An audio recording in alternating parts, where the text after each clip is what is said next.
Now, Russia is making another strategic retreat. Officials in Kherson say that Moscow is likely to pull its troops from the west bank of the Dnipro River. Civilians are also urged to leave the region. The move will mean another blow for Russian efforts, but Ukraine is cautious. Western analysts also fear that it could be a trap for the advancing Ukrainian troops. The Pentagon says that Ukrainian forces can retake Kherson from the Russian troops. Moscow, however, is silent on the developments in Kherson. Now, remember, Kherson is the only major city that Russia has fully captured since its invasion in February. It also includes one side of a dam across the Dnipro River, which controls the water supply to irrigate Crimea, the peninsula that Russia has occupied since 2014. Now, previously, Russia had denied its forces were planning to withdraw from the area.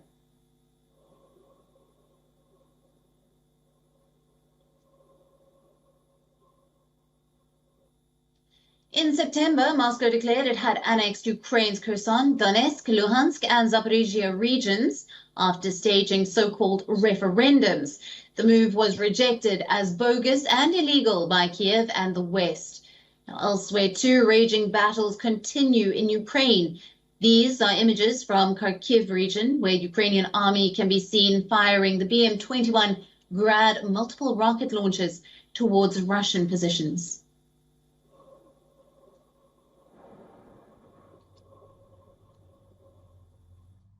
В результатах, якби не було, то результати продвигаємося, витисняємо ворога з наших територій. Це вже є прямий доказ, що у нас. І зложення, і злагодження є, і на навики вже 8 років воюємо, як не.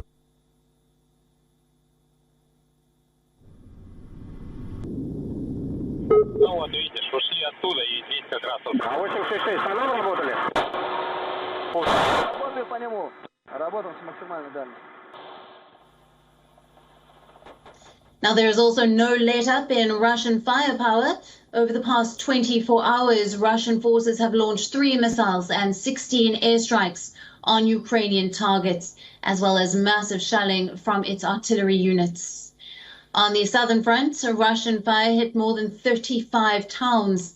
Kyiv says Ukrainian aircraft launched 12 strikes on 8 Russian-occupied areas. However, these are claims from both warring sides, and WION is not able to verify the battlefield reports. Russian attacks in the past few weeks on Ukrainian energy and water supplies have hit civilians hard.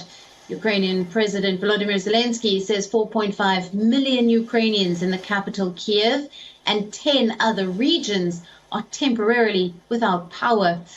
In just the last month, a third of the country's power stations have reportedly been destroyed.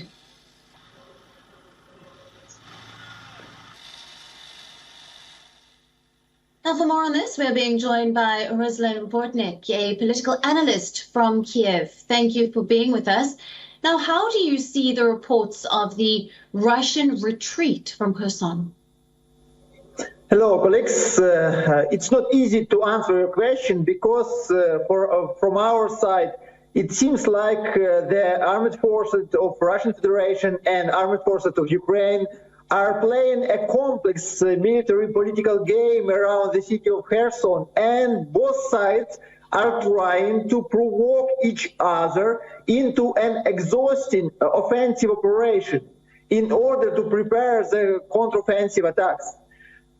Such kind of demonstrative public evacuation which Russia provides and continue in the occupied part of Kherson region, and Russia is state bodies in the region, archives, even flags somewhere, but it's very shown operation. It's an operation which should show for Ukrainian forces that Russia is going out from Kherson, but at the same time we have no any evidence. The evidence is that the Russian army is going out from Kherson. Only civilian person or only civilian state bodies. In general, in the future development of the situation of the city in Kherson remains not clear. Ukrainian officials say that they cannot further develop the counteroffensive operation on this field due to the depletion of Western weapons and resources also. It is possible that in this way, Ukraine and the Russian Federation are trying to misinform each other. Intelligence and the Office of President of Ukraine believe that the Russian armed forces are not going to leave Kherson and the city and region at all. Right. On that, how valid are these concerns of Kyiv's that there could be a trap to lure in the advancing Ukrainian troops in Kherson? Of course, I cannot say anything with absolute certainty in this situation. I will only express only my opinion of my colleagues on our think tank. The Ukrainian leadership considers the Russian statements on Kherson as a trap and as an attempt to lure Ukrainian troops into an ill-conceived offensive that could end in defeat of Ukrainian soldiers and Ukrainian army in this field. And the failure of Ukrainian defensive, possible failure near Kherson, can again open the gates for Russian forces to the city of Nikolaev and Odessa. So we have no enough evidences, but we see the real political military game which one side and another side try to misinform each other, and both sides wanted to be in defense for nowadays and don't want to make any offensive operation. How critical are the damages to the Ukrainian energy infrastructure as Russia continues to target them? Russian missile strikes on Ukraine have already cost $1 billion for Ukrainian economy, of course, and damage about 40% of Ukrainian entire energy infrastructure.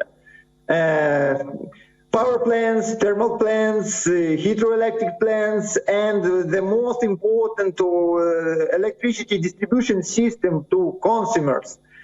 And Russian missiles and drone attacks continue, and the situation is getting worse day by day, to be honest. As today, for about 20% of Ukrainian population are without electricity, and more than half of population of Ukraine with the shortage of electricity.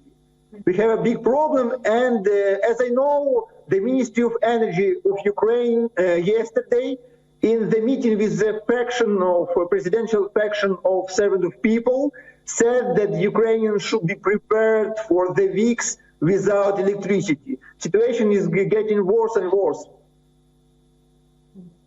Ruslan, thank you very much for bringing us all the latest out of Kyiv. Thank you, colleagues. WION now available in your country. Download the app now. Get all the news on the move.